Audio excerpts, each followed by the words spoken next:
सर्वप्रसिद्ध कथा है कि अशोक की एक रानी तिष्यरक्षिता पाली साहित्य की तिष्यरक्षिता थी, जो सम्राट से अवस्था में बहुत ही कम और स्वभाव से अत्यंत कामातुर थी। कुणाल की सुंदर आंखों पर मुग्ध होकर उसने उससे प्रणय प्रस्ताव किया।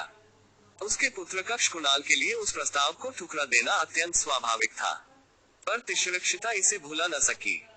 जब एक बार अशोक बीमार पड़ा तब तिष्यरक्षिता ने उसकी भरपूर सेवा करके मुंहमांगा वर प्राप्त करने का वचन उससे ले लिया। तक्षशिला में विद्रोह होने पर जब कुणाल उसे दबाने के लिए भेजा गया तब तिष्यरक्षिता ने अपने वरण में सम्राट अशोक की राजमुद्रा प्राप्त कर तक्षशिला के मंत्रियों को कुणाल की आंखें निकाल लेने तथा उसे मार डालने की मुद्रांकित आज्ञा लिख भेजी। शक्तिशाली किंतु अनिच्छुक मंत्रियों ने जनप्रिय कुणाल की आंखें तो निकलवा ली, परंतु उसके प्राण छोड़ दिए। अशोक को जब इसका पता चला तो उसने तिष्यरक्षिता को दंड स्वरूप जीवित जला देने की आज्ञा दी, किंतु कुछ विद्वान इस कथा को ऐतिहासिक नहीं मानते। प्रसिद्ध विद्वान प्रजिलुस्की ने कुणाल सूत्र के चीनी रूपांतर को प्रस्तुत किया है। इस सूत्र के अनुसार तक्षशिला में कोई विद्रोह ही नहीं हुआ था।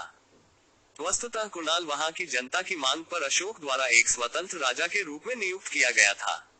संभव है आगे चलकर वहां के गांधार प्रदेश में एक स्वतंत्र राज्य की स्थापना हो गई हो। कुणाल का संबंध कश्मीर और पामीरवर्ती प्रदेशों से भी रहा है, जो अनेक प्रमाणों से सिद्ध है।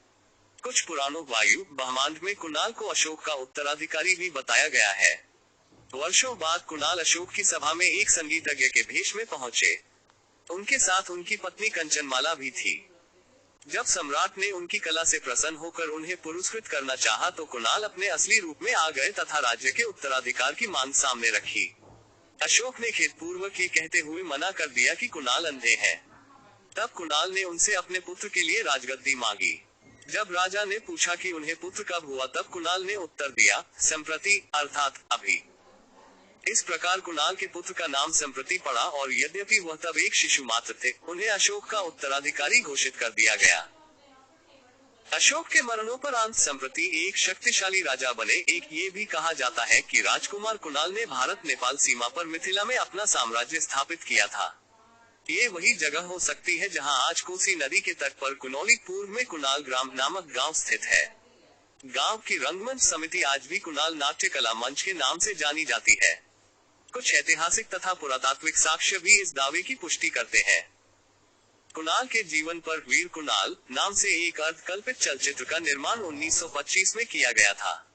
सन 1941 में अशोक कुमार नाम से बनी एक तमिल फिल्म भी कुणाल के जीवन पर आधारित थी।